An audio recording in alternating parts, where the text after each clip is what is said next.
Hello guys, it's Nancy Godrad. I'm gonna continue with the second part of our example for adjusting entries, just finishing the depreciation expense posting. So we go to general ledger, and since we don't have a depreciation expense account, we're gonna create one depreciation expense. Let's give it account 503. And 950 is going to get debited. And now we're going to create a new account called accumulated depreciation.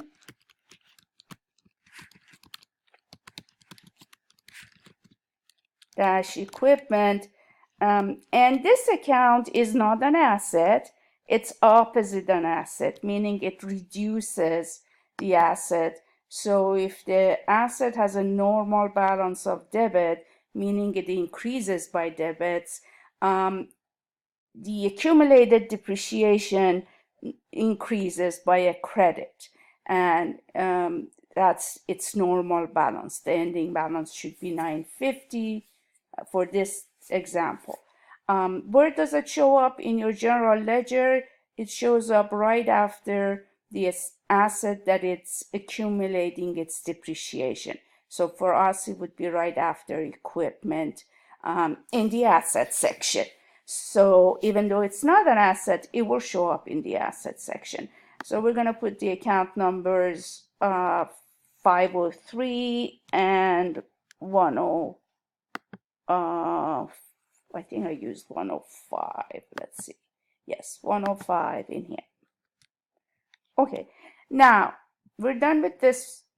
And I told you that accumulated depreciation is a contra asset. Let's go back to our example. Our example, the third fact said that the company borrowed 100K on February 1st, and the interest rate for 1 year, each year, is 12%. Now, if they don't give you the amount for the notes payable, you can always go to the trial balance, and you see that the notes payable amount is 100,000. And but we always have to give you when did they start borrowing it, what is the annual interest rate. The interest rate they give you is always annual, meaning that if they borrowed the money and kept it for 1 year, they have to give $12,000 of interest to the bank.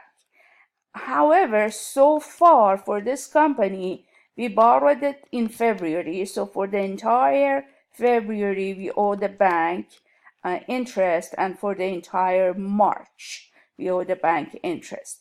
So if $12,000 is for 1 year or 12 months, that means every month we are owing the bank $1,000 of interest, and for 2 months, the interest so far is $2,000, because so far we only used the bank's money for $2,000.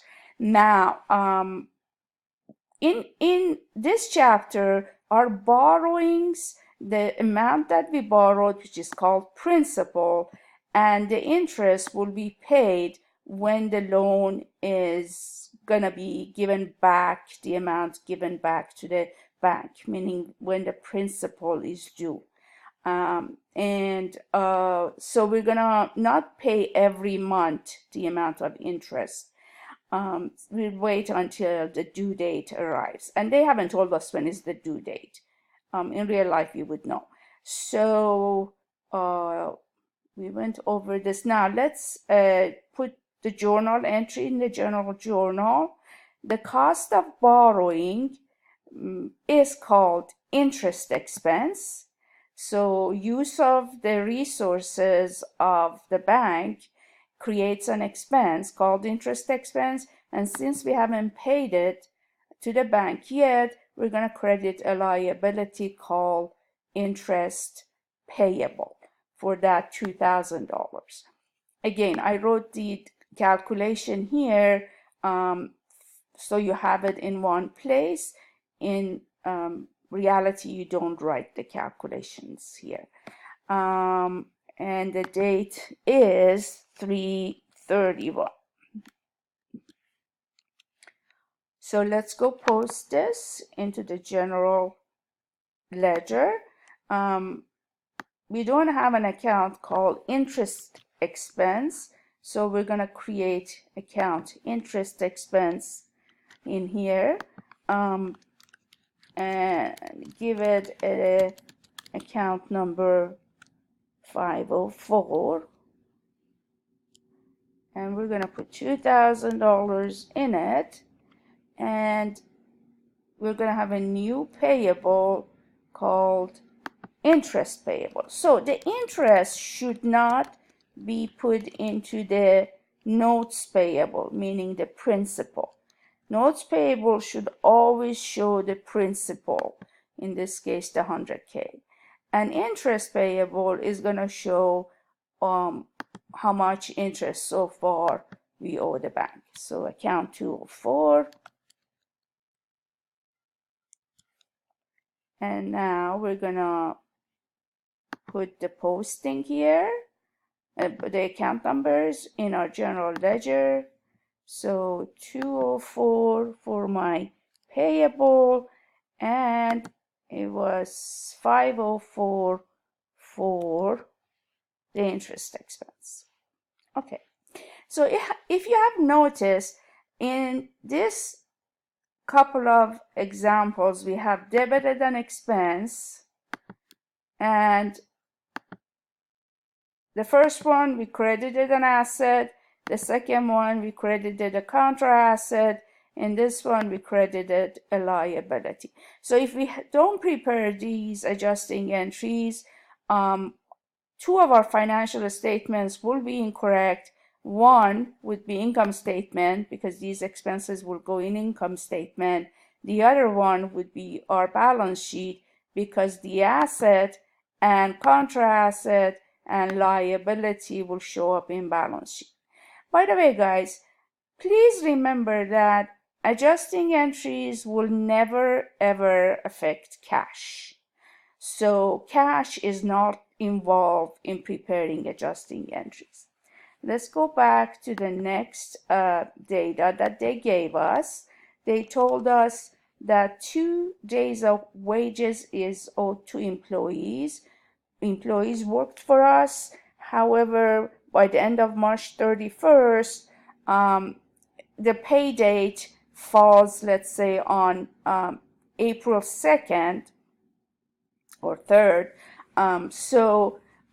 Because we're preparing financial statement, we need to show the 2 days of the expense for employees' wages and the amount that we owe them as of that day, which will be paid in April. So let's calculate how much we owe employees. It's $1,000 for a 5-day work week. So every day employees earn $200. And since we have 2 days, it's gonna be 200 times 2 days, or $400. And we have how many employees? We have 4 employees. So we're going to multiply this by our 4 employees, and therefore we owe in total $1,600 of wages. So we used the resources of the employees to run our business. So we're going to debit salaries and wages expense for $1,600, and since we haven't paid them yet, we're going to credit salaries and wages payable for $1,600. And the next step is posting it into the general ledger. I'm not going to do that anymore. You know how to do that. Now, remember, we already have an account for salaries and wages expense.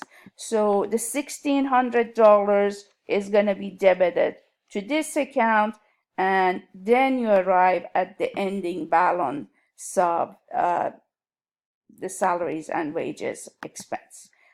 So adding the beginning unadjusted balance plus the adjusted entry would be your adjusted salaries and wages expense.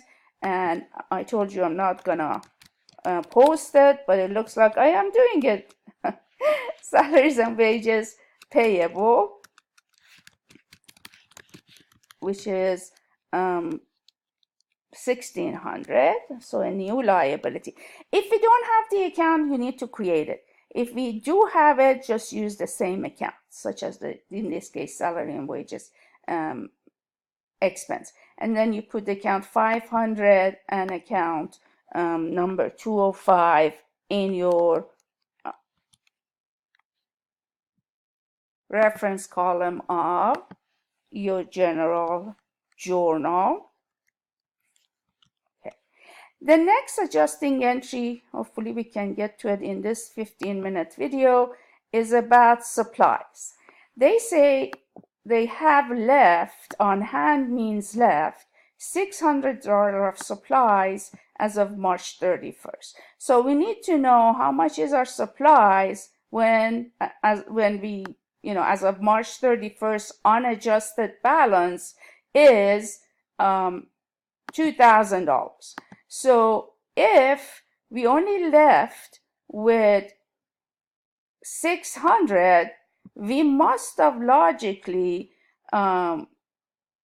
used the difference. So therefore, we're going to go say an adjusting entry is needed because supplies have used up to generate revenue in running our business. So usage of assets, resources, whether it's companies' resources or other entities' resources, create an expense, in this case, supplies expense, and the asset is reduced by a credit. How did we arrive at 1,400? We said the unadjusted balance in the trial balance was 2,000. What was left that was given to us for 600, and therefore the difference must be what we used. Sometimes the facts will give you the amount used, and so you can just use the 1,400 if they gave you and told you the company used $1,400 of supplies. Then that would become your journal entry amount, adjusting entry amount. Sometimes they tell you what is left, and you have to go see what they started with, what is left, to come up with concluding that, okay, so the difference must have been used. Okay, so you're going to post this also to general ledger. The next adjusting entry is related to unearned service revenue. Unearned service revenue is when the customer pays us cash up front and we haven't done the service for them. So we have a liability called unearned revenue, unearned service revenue. So if we go and look at our trial balance, unearned service revenue balance right now shows $1,500. Based on the facts in here, it says services related to unearned revenue worth $1,000 were performed. So therefore, we need to recognize the fact that we earned $1,000 service revenue because we performed the services, and reduce our liability by a debit for the amount that we already done the work for. So we're going to debit unearned service revenue, credit service revenue. This way, the correct amount of unearned service revenue and service revenue will be included in the financial statement. Thank you guys. Talk to you soon.